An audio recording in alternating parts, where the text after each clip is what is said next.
Oh my god! Dude, just ignore the hair. It's been one of those days. Yeah, I'm 2 weeks late than I usually am, and okay, I delayed 1 week because Christmas music happened and I didn't want to cover that, and then the next week, I don't know, I guess I just forgot or something. Regardless, I can officially say that damn, top 20 ranked is a tiring thing to do monthly. I now know why people only do it seasonally, even though I still have problems with it. The whole seasonal thing meaning you miss so much shit. Again, quote Aerosmith. All I can say here is finally we've got some fresh blood in the top 20, and finally it's worth talking about. Not to spoil anything, but I'm bored, so overall score for this week was 65 out of 100. I am too tired to really bother with this anymore. I don't even know if I'll be making this monthly. Definitely won't be seasonal, but it might be more sporadic, as in only when I think it's worth talking about. So, never more frequently than monthly. But I still have nothing else to really say other than there aren't any shit tier songs, so let's get into the bad tier right now because I am bored out of my mind. Not really, I'm not bored with this top 20, I'm just very tired. I still don't like Ballin'. I don't know why Roddy Ricch, he's a lot less annoying on one of the other songs, but his voice on this song just grades on me so much, I can't deal with it. Especially the weird cadence, the way he says, because I'm balling, it's so strange and I just don't like it. I'm not saying the song isn't objectively decent or whatever, I just can't deal with it. Now we have our biggest entry, which is what sucks. No pun intended. Justin Bieber. Honestly, I'll admit, I don't even hate the song at all. I think it's kind of catchy, yet production cheap, but it's got a hook, but melodically, I mean. But these lyrics are just inexcusable. I'm not saying they're, like, reprehensible or anything. They're just so badly written and lame and lazy. I just can't get over it. It's like when I'm looking at the dialogue in Attack of the Clones. How did someone actually write that and get paid for it? Still a better love story than Twilight. Mid-tier. Well, Justin Bieber, it may make you feel better that Selena Gomez isn't doing much better than you. Okay, yeah, this shrunk on me a good bit. Now, I like the sentiment of the song. I like Selena's delivery alright on this song. Look, that thing in the mix that makes it sound like Issues by Julia Michaels. The more people who pointed it out, the more obvious it was to me, and I fucking hate Issues by Julia Michaels. So, no, I don't hate the song. What I do hate is the chorus of Look at Her Now, but I will admit that Rare is a better song, but still a little bit weird. The burnt toast line, Justin Bieber's yummy, what the heck is going on with food in these two? Sadly, that's the only interesting thing I can even say about it. There's just nothing else to say.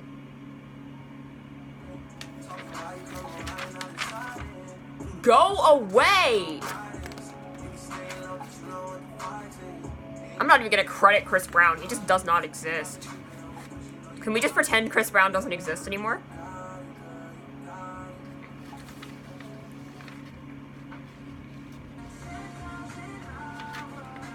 This is better than Yummy. Doesn't bother me at all. Perfectly innocuous boy band type song. Nothing offensive about it. It's innocuous radio filler. There's nothing else to say. To quote Diamond X Studios music, man, this DaBaby song sure does exist, doesn't it? I'm just not impressed by this. Kinda sounds like the flow of Suge, but not as good. And I don't want to for flute in the production. DaBaby's a good rapper, though. Unlike another rapper I know named Baby. Oh boy, I'm going to get slaughtered. Decent here. Let's go.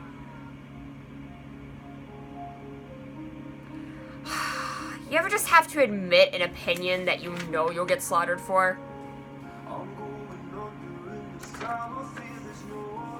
So I'm sorry about the double-sided shit. I'm trying to save paper. What can I say? No, I don't think Someone You Loved is a good song. I don't think it's terrible either. Which is why for the last several weeks it have been in the meh tier in every other ranking I've done, and now it's in the decent tier. Because I came to terms with the fact that I never turn this song off. To me, this song seems to be grating and annoying to a lot of people. It doesn't do that to me. I don't know why. I can completely understand why it would be annoying. But when I say I never turn this song off, I mean, if it's on the radio, I never turn it off. If it comes on Spotify, I never turn it off. Yeah, I'm not actively putting this downer of a track in my playlist, but there's something oddly appealing about the raw emotion in the song, and you can say all you want that it's shit, and we already have Someone Like You, we don't need this, and yeah, I completely agree.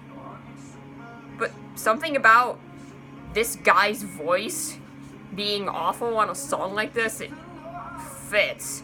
So, again, not trying to rip off Diamond X Studios here. For the record, he hates this song, but he did coin the term Wounded Dog single, and to me, I like this song as a Wounded Dog single. Look, I'm sorry. I'm really sorry. And this is the best thing I've heard from the guy. Nothing else I've heard from Luis Capaldi was at all memorable. I don't know. There's something about this song. I have nothing else I can even say about it.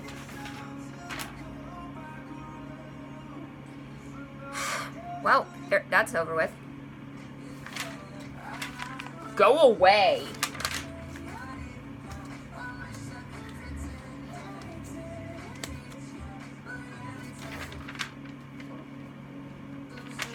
This is about the same level of innocuous radio filler that Senorita is. The only difference is that this one hasn't been overplayed to death yet.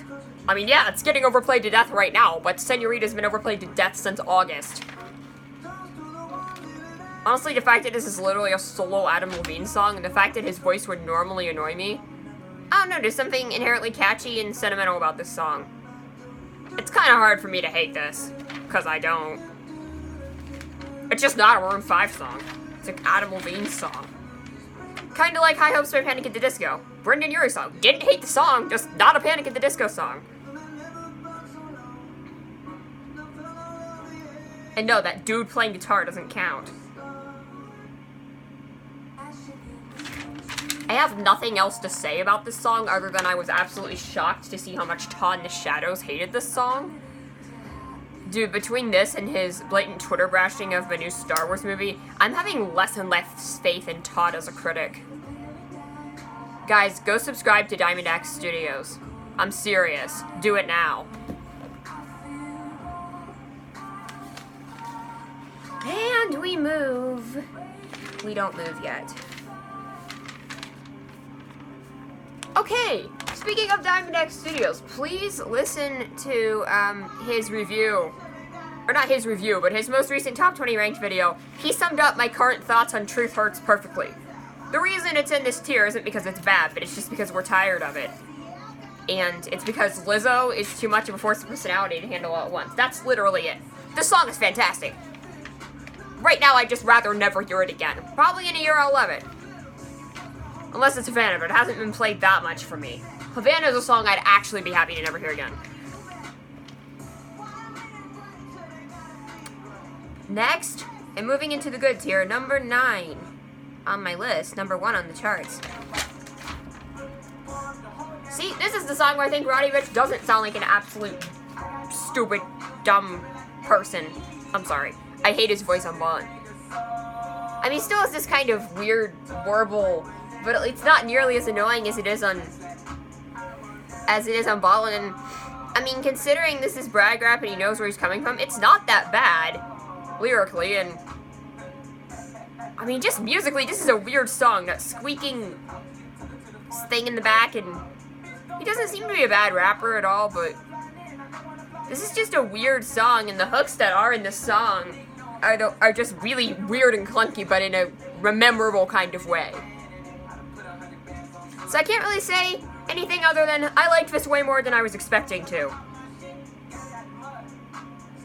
Still weird though.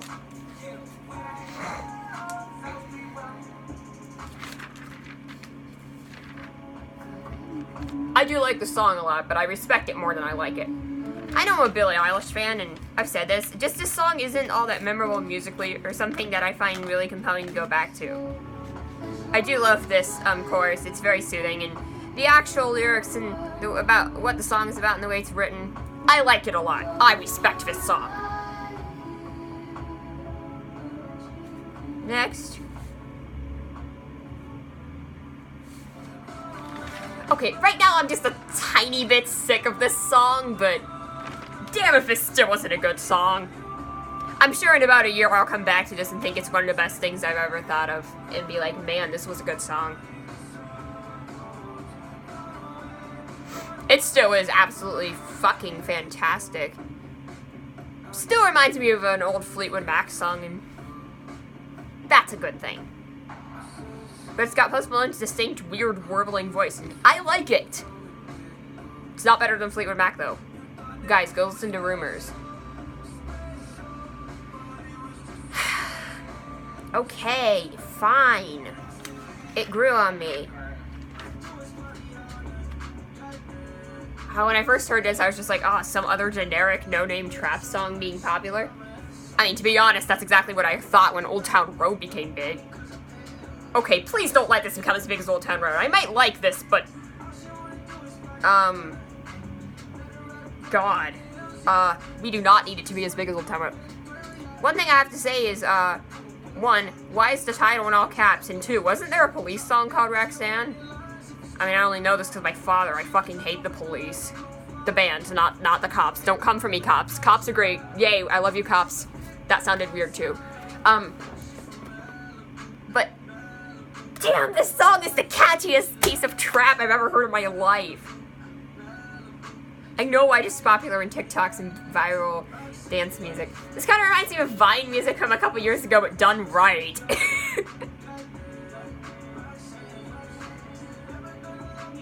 Also, is this guy's name actually Arizona? I need to know who the heck would name their kid that.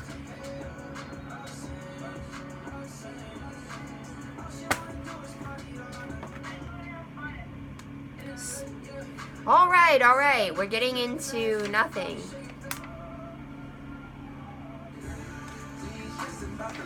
I still like this a lot. I just have nothing else to say about it.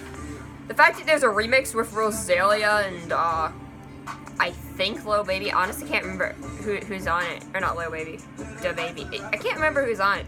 Is it a baby? I can't even remember for the life of me who's on that remix. It completely ruins the vibe of the song.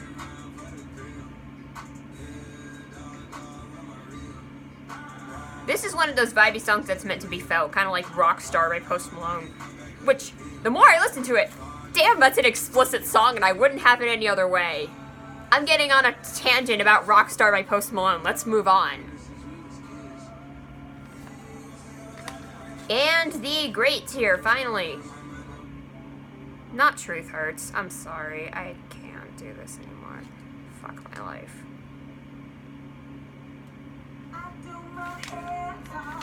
Okay, yeah, this is a great song, but... not finding myself seeking it out a lot. Like I said, Lizzo is just too much, if that makes sense. Like, I mean, her personality is too much. All at once. That's all I meant. Please no one take that the wrong way. I mean, when you have a very forceful personality, and it's too much all at once. Boy. Diamond X Studios' thoughts on this song are also right on the money, and especially the Ariana Grande remix, which I first thought was weird. But, man, he's right. Next.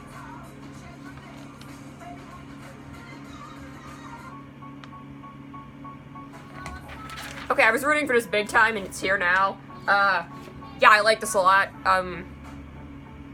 I still have many questions about the song. First of all, why is it so weird? First of all, why does she sound so weird? Second of all, why is the song called Dance Monkey? Why is the artist called Tones and I?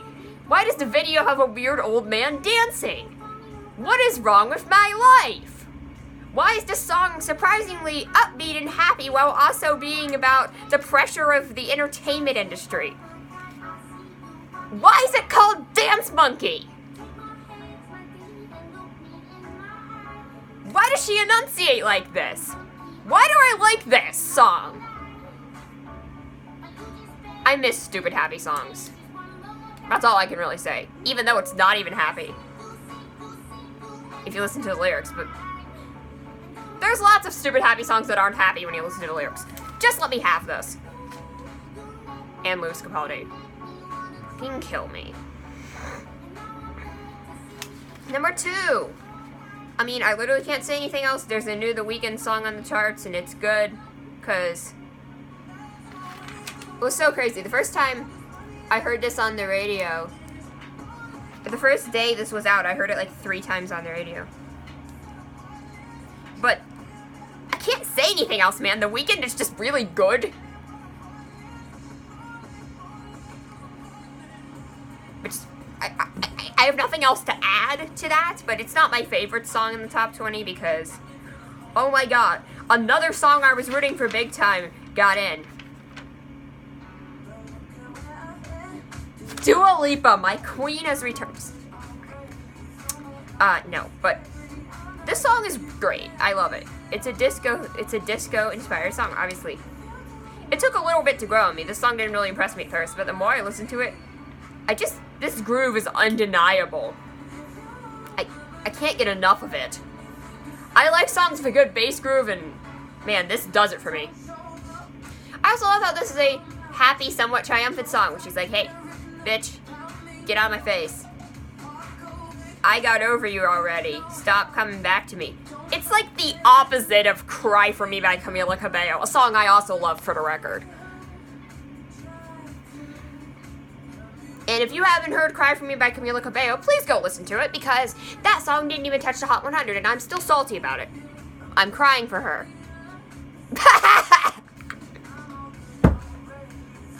And, yeah, I'm just a big Diamond X Studios clone at this point, but the 3 songs that deserve more attention are obviously very different from his, because his taste is kind of weird sometimes. And so is mine.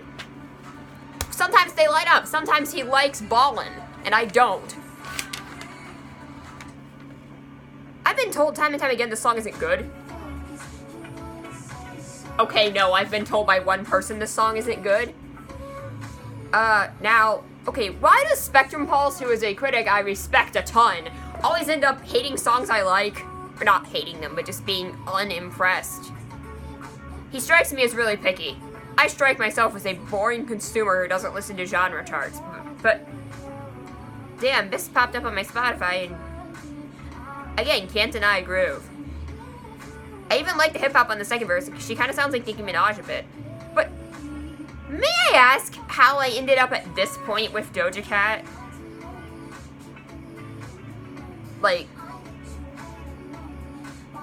I ended up recommending a Doja Cat song unironically, and it wasn't Candy, even though I actually like Candy. Yeah, I'm just gonna be completely honest. Control was the first song of hers I heard that wasn't Moo, and I remember thinking, oh, she's actually an artist, and it was alright. Candy was the song that brought me around on her just because I heard it in about 1 million TikToks, and it showed up on one of my playlists. And this is the song that really made me think, hey, Doja Cat, she's actually a legit artist. Good job, girl. I don't know what. Somehow the vibe of the song and the album cover for Hot Pink fit together perfectly. I have nothing else to really say to add to that. Number 2. Boy, this song deserves more attention. Harry Styles finally did a song I actually like, because I don't mean that to be rude, but I was not impressed by Lights Up. But now we have Watermelon Sugar, and hey, I like this a lot. Really dig it. I will say that Adore You is also awesome, but that song's rocketing up the charts and is probably going to be in the top 20 soon. This one is struck in the 80s, I believe. This deserves more attention. But I don't know what to say about this song, Watermelon Sugar, other than weird title aside. And, I mean, yeah, there's some not so subtle implications here. That's not the fucking point. I don't care what the lyrics are about. It makes nonsense. This is gonna sound really dumb, but with the brass and just some of the vibes I'm getting, you know, singing about fruit, the strawberries are there. I'm not going to make a Beatles reference. No, but seriously, I definitely get that kind of vibe from this song. I don't mean the Beatles specifically, but just kind of like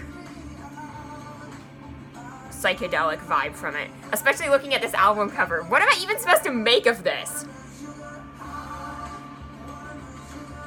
But I love this song.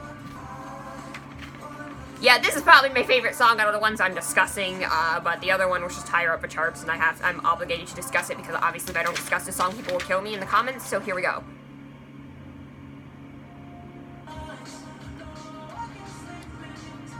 Oh boy. The Weeknd is just really good. Okay, no, but let me elaborate on my thoughts on this song. Because, damn, this is one of the best songs I've ever heard in my life. And also, I find myself resisting it a lot. So, I have two things to say about Blinding Lights by The Weeknd. Actually, three things. First thing I heard about it was it is a Take On Me interpolation. I don't really hear it other than the beat. Anything can sound like that. Yes, I get the 80s influence, and dude, dope. But Can't Feel My Face also had 80s influence. This is a better song than Can't Feel My Face, by the way.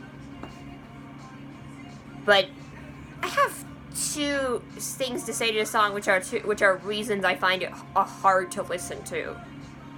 Even though it's like not a sad song or anything.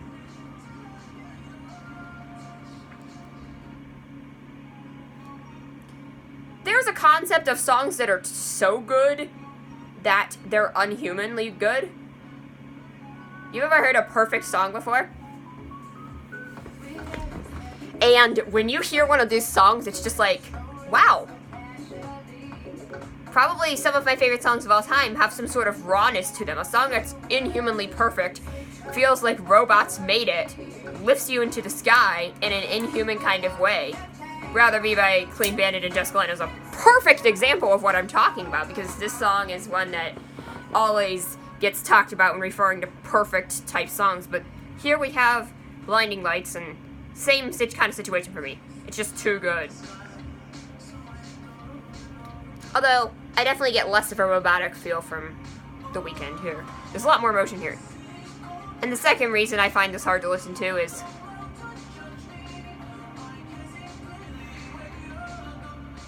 what can I say? This is not a song that you listen to when you live in a fucking small town in western Pennsylvania.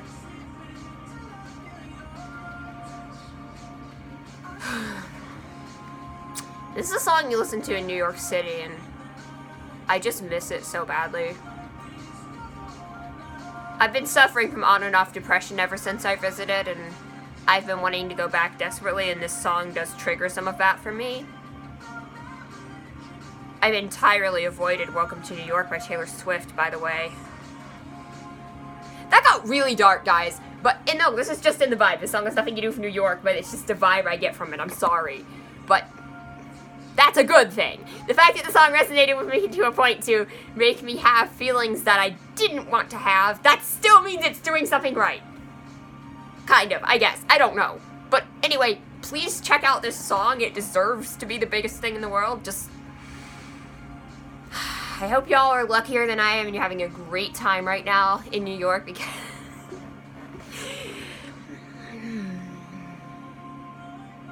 anyway, guys, I'll see you all soon. Hopefully I can film more videos. I'm sorry about being so late filming it. I have nothing else to say. Bye. Just bye. Bye.